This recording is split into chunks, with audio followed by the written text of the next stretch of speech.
काल बनकर बर्फीला तूफान आया था। रानो चिड़िया अपने पंखों को ढाल बनाकर अपने बीमार पति और मासूम बच्चों को ढक रही थी, पर मौत हर पल करीब आ रही थी।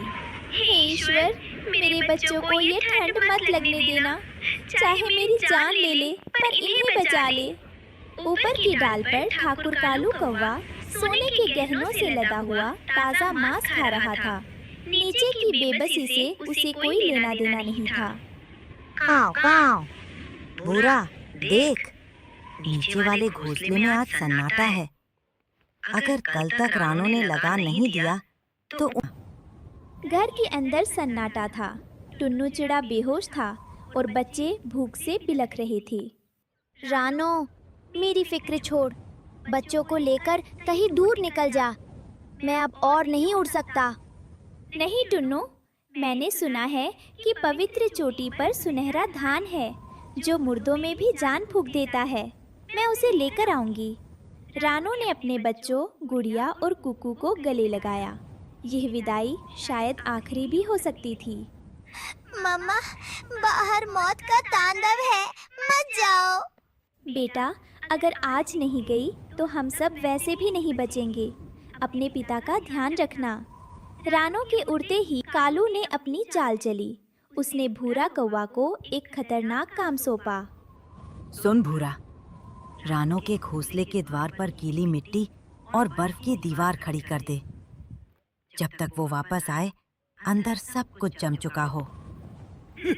वाह ठाकुर, क्या चाल चली है आपने। रानो बाहर ठंड में मरेगी और उसका परिवार अंदर घुट घुट कर दम तोड़ेगा। आप फिक्र मत कीजिए सरकार, मैं अभी जाकर उस घोंसले को जिंदा कब्र बना देता हूँ। काऊ काऊ। शाबाश, जा, इस काम को इतनी सफाई से कर कि किसी को कानों कान खबर ना हो। रानो अब मौत की वादियों में थी। बर्फ के नुकीले कण उसके शरीर को घायल कर रहे थे, पर हर जख्म पर उसके बच्चों की याद मरहम लगा रही थी। हारना मत रानो, बस थोड़ी दूर और।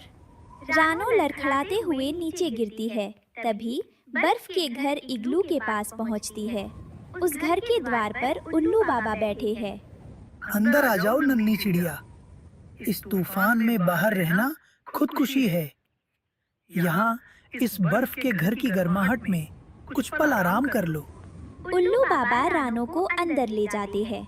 उस घर के अंदर जड़ी बूटियों की एक मीठी खुशबू और सुकून देने वाली रोशनी थी। बाबा, मेरे पास समय नहीं है। मेरे बच्चे और पति घर पर मौत से लड़ रहे हैं।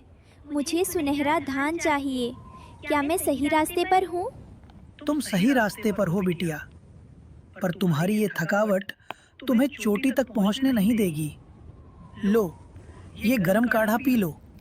इससे तुम्हारे पंखों में फिर से बिजली जैसी ताकत आ जाएगी। याद रखना, पहाड़ की चोटी पर पहुंचने का रास्ता शरीर से नहीं, कलेजे की हिम्मत से तय होता है। आपका बहुत शुक्रिया बाबा। आपकी इस मदद को मैं कभी नहीं भूलूंगी। जाओ रानो, तुम्हारी ममता ही तुम्हारा कवच है। तूफान तुम्हारा रास्ता नहीं रोक पाएगा। वहीं दूसरी तरफ घर के बाहर बर्फ की मोटी दीवार बन चुकी थी। ऑक्सीजन खत्म हो रही थी। गुड़िया और कुकू दीवार को नोच रहे थे, पर वो पत्थर जैसी सख्त थी। दीदी, मुझे सांस नहीं आ रही। मम्मा, कहाँ हो आप? गोरी ठकुराइन ने कालू की करतूत देख ली थी। उसका कलेजा माँ की पुकार सुनकर फट पड़ा। ठाकुर, ये ठकुराई नहीं, ये पाप है। उन मासूमों का खून आपको कभी माफ नहीं करेगा। अरे गोरी, तुम फिर जज्बाती हो गई। मैं तो बस उसे सबक सिखा रहा हूँ, ताकि जंगल का कोई दूसरा परिंदा ठाकुर को आंख दिखाने की हिम्मत ना करे। सबक? इसे सबक नहीं, कत्ल कहते हैं ठाकुर। अगर उन मासूमों को कुछ भी हुआ तो याद रखिएगा, भगवान का इंसाफ जब होगा तो आपकी ये ठकुराई राख बनकर उड़ेगी। अपनी जबान को लगाम दो गोरी, तुम मेरी पत्नी हो, मेरी दुश्मन नहीं। आज से मैं आपकी कोई नहीं हूँ ठाकुर। जिस पति के हाथ मासूमों के खून से रंगे हों, उसका साथ देना अधर्म है। रानो के बच्चों की हर एक सिसकी आपके विनाश का कारण बनेगी। मैं अब और चुप नहीं रहूंगी। रानो चोटी पर पहुंच गई। वहाँ कांटों के बीच सुनहरा धान चमक रहा था। रानो ने अपने लहूलुहान पंजों से उस दाने को अपनी चोंच में दबा लिया। रानो के पंजों से खून टपक रहा था, जो बर्फ पर लाल निशान बना रहा था। जब रानो वापस आई तो उसे सामने कालू खड़ा मिला। वो उसे अंदर जाने से रोकना चाहता था। बहुत देर कर दी रानो, अब उस घोंसले में सिर्फ लाशें होंगी। रानो ने कालू की आंखों में देखा। उस नन्ही चिड़िया में हजारों बिजलियों की ताकत आ गई थी। हद जा जालिम, आज मेरी ममता के आगे काल भी नहीं ठहर सकता। रानो अपनी पूरी ताकत से बर्फ की दीवार पर सिर दे मारती है। रानो के सिर से खून बहता देख तोताराम और बटी कबूतर की आंखों में आग लग गई। भाइयों, आज एक माँ का खून बहा है, तोड़ दो इस दीवार को। दीवार टूटती है। रानो अंदर भागती है। टुन्नू और बच्चे लगभग बेजान हो चुके थे। रानो ने सुनहरे धान का रस उनके मुंह में डाला। नहीं, तुम मुझे ऐसे छोड़कर नहीं जा सकते। कुकू, गुड़िया, आंखें खोलो बेटा। देखो, तुम्हारी मम्मा आ गई है। मैं तुम्हारे लिए जादुई दाना लाई हूँ। एक बार, बस एक बार अपनी मम्मा को पुकार लो। टुन्नू की आंखें धीरे धीरे खुलती हैं और बच्चों के शरीर में हरकत होती है। मम्मा, आप आ गई? हमें लगा आप हमें भूल गई। कभी नहीं बेटा, माँ अपने बच्चों को कभी नहीं भूलती। तभी टुन्नू एक गहरी लंबी सांस लेता है और धीरे धीरे अपनी गर्दन उठाता है।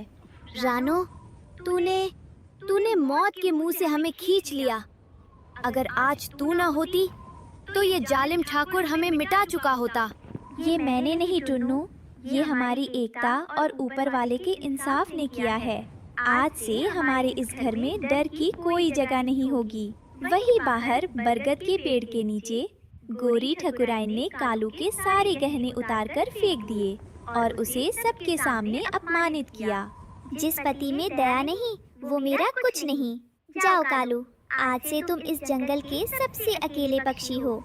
कालू सिर झुकाकर अंधेरे की ओर उड़ जाता है। अरे बिटिया की कसम, नेकी ही असली मरहम। याद रखना बच्चों, एक माँ की दुआ पत्थर का